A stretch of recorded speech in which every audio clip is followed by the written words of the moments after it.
Luto tayo gulay. Bumili ako ng frozen na gulay.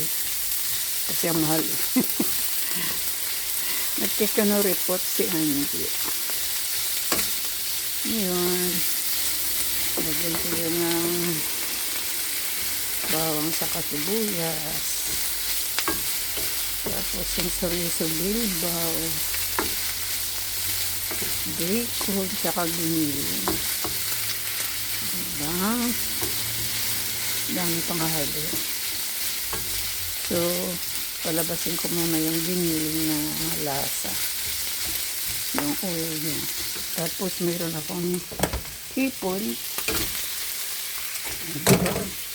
Dahil halo.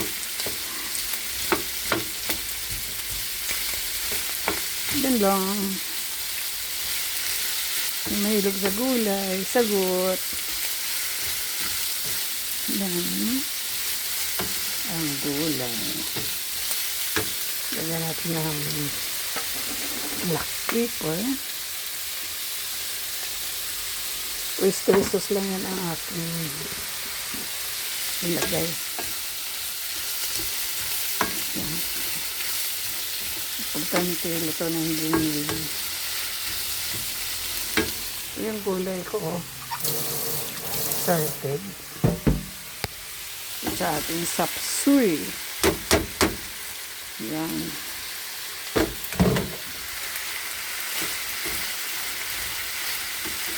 Parang 200.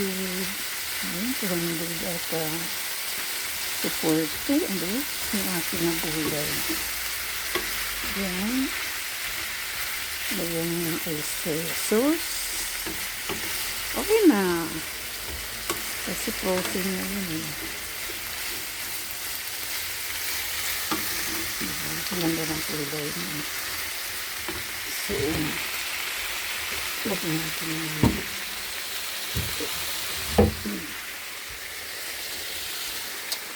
yada.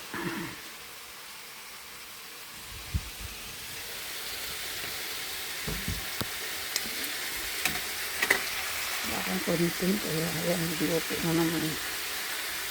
So, yan lang ang aking panglasa.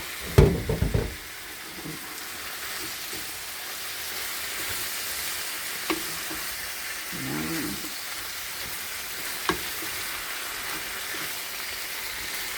Ganda ng kulay niya.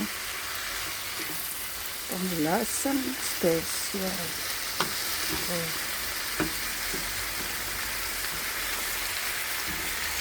Yan, luto na.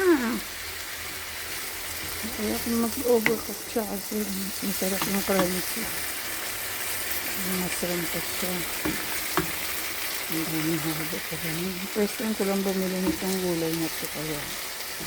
Hi, thank you for watching. Hello, hello, hello. Hi, peace be with you.